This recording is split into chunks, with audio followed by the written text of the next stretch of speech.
જય ગુરુ મહારાજ। આપ સૌ જોડો છો, હું જે અહીંથી ખુશ નથી જોડતા એવું નહીં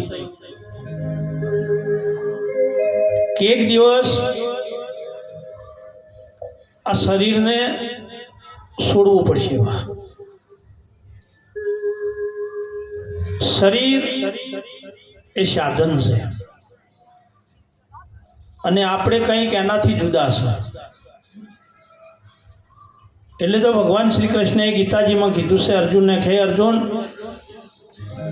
તું ભેળો રહેશે, ભેળો ખાય છે, ભેળો ફરે છે, છતાંય હજુ તું એક મિત્રતા દોસ્તી માને છે, પણ તું ઓળખી ચો। આપણે આ દેહને મોની બેઠા છે કે આ દેહ મોસ, પણ એક દાડ બાળપણ હતું, ગામમાં રમતા હતા, કૂદતા હતા, જવાની આવી,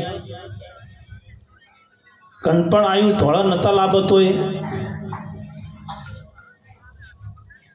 ધીમે ધીમે ધીમે આ સફર, આ પ્રવાસ પૂરો થાય છે। દરેકનો જવું પડશે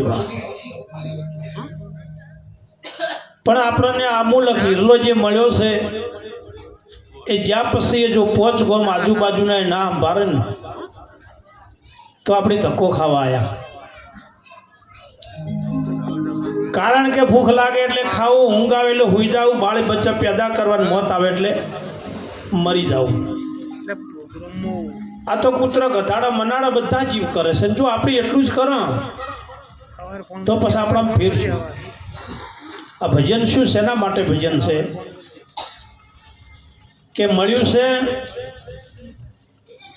તો કંઈક બેલેન્સ કરી લેજો। ન કે અહીં તો ઘણા આવ્યા ને ઘણા જતા રહ્યા, કેટલાના ઉતારમનો બદલી ગયા, કેટલાના હાથ બાર મનો બદલાઈ ગયો। પણ જેના ભજન ગવાય છે તમે સાંભળો છો, જે પુરુષોને યાદ કરવા પડે છે એમને ઘરે માટે જીવ્યા, પરમાર્થ માટે જીવ્યા અને સાચો માર્ગ મતાડવા માટે આ દેહને બલિદાન આપી દીધો। આપણા વૈવાહિક આપણા હગનું ગાઈને શું કાઢે, કોઈ કર્યું હોય તો કહું તો કેટલું કહ્યું કે કેટલું પરમાત્માના નોમમાં રચ્યા પચાર્યા છે। આજે આ બધા જે ભજન ગવરાય છે એ બધા એમનો જ ગવાય છે। એટલે આયેલો આપણો ફેરો ફોગટ ન જાય।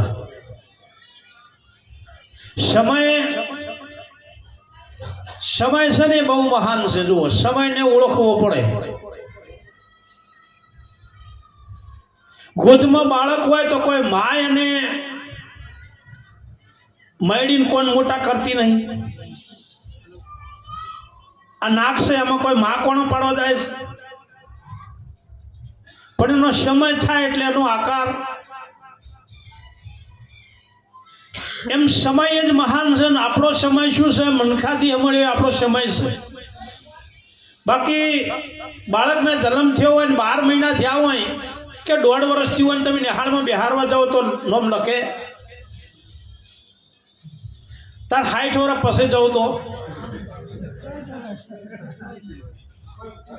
લખે, સમય જ લખે। 100 વર્ષ થાય પછી જ લખે।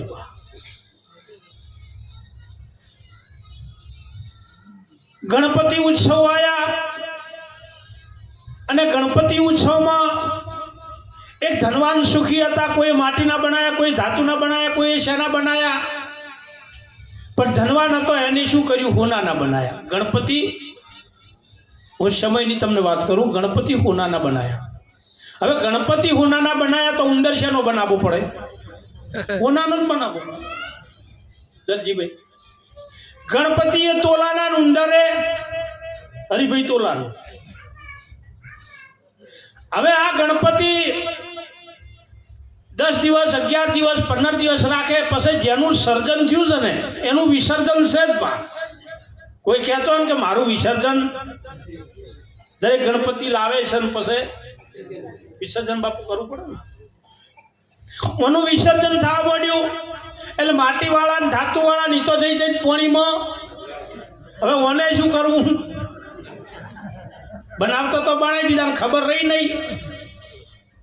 હવે વિસર્જન કર્યા વગર ચાલે નહીં. આ વિસર્જન માટે જોથી લાયો તો અહીંયા જ જો કે મારે મનું વિસર્જન કરવું છે. હવે લાયો તો છોકરો ને હાલવા જો બાપુ કે એનું વિસર્જન કરવું છે. બોલો શું કરવું? તે કે કરી નાખો. તે કે કેટલા આવશે? કે ઉંદર ના 50,000 ને ગણપતિ ના એટલા ડોહો શું કઈ ખબર છે કે તમે વેપારી છો, કોઈ કાયમ બેહો છો, કાજે આવ્યા છો કે ચમ આવું પૂછો છો? કે હું પહેલા વહેલો હોય આવ્યો છું. એટલે તમે હોય બેહો જ છો કે હોય? તમે વેપારી છો કે તો હા કે હોય? તો કે એટલું તો સમજો કે ઉંદર ના 50,000 તોલાના અને હોમે દાદા ના 50. થોડોક તો વિચાર કરો. વેપારી સમજી જો કે બાપે કાકોયા છે એને પકડ્યો છે ઘાટ. પછી એમને કીધું ભા તમારી નજરમાં ઉંદર છે, તમારી નજરમાં ગણપતિ છે, હું ઉંદરને વેસાતો નહીં લેતો કે હું તો ગણપતિને હું કોને લઉં છું? સોના. કારણ કે અમને કોઈ બહાર જ્ઞાન નતા, અમને સમયની ખબર. તાંડખો થયો ને બા સર્જન છે એનું વિસર્જન છે.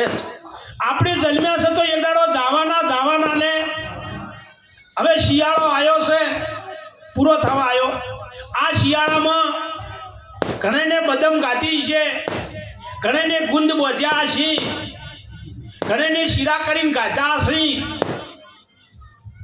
તો ગંડપડ તો આબાનું ને કોઈ એ માટે નહીં જાતું. પણ આયેલો અવસર એટલે ના જાય. સમયને ઓળખો, કારણ કે આપણે સમયની ખબર નહીં, બીજું પકડ્યું છે.